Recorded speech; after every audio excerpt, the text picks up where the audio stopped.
আসসালামু আলাইকুম।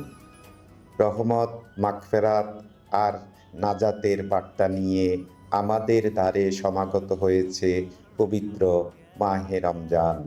এটি কেবল একটি মাস নয়, বরং পরম করুণাময় আল্লাহকে সন্তুষ্ট করা এবং তার সান্নিধ্য লাভের এক সুবর্ণ সুযোগ।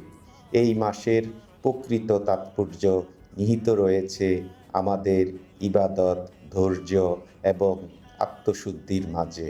প্রতিটি সেজদা আর তসবিহ যেন আমাদের সোয়াবের ভাণ্ডারকে সমৃদ্ধ করে, তেমনি আত্মমানবতার সেবা আর মানুষের উপকার করার মাধ্যমে পূর্ণতা পায় আমাদের সিয়াম সাধনা।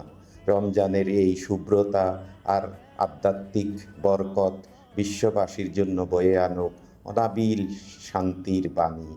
আসুন ইবাদতের গভীরতায় নিজেকে শুদ্ধ করি এবং মানুষের প্রতি ভালোবাসার হাত বাড়িয়ে দিয়ে স্রষ্টার প্রিয়ভাজন হই। পবিত্র এই মাসে আমাদের প্রতিটি নেক আমল কবুল হোক। সবাইকে জানাই রমজানুল মুবারক। ভালো থাকবেন সকলে। আল্লাহ হাফেজ।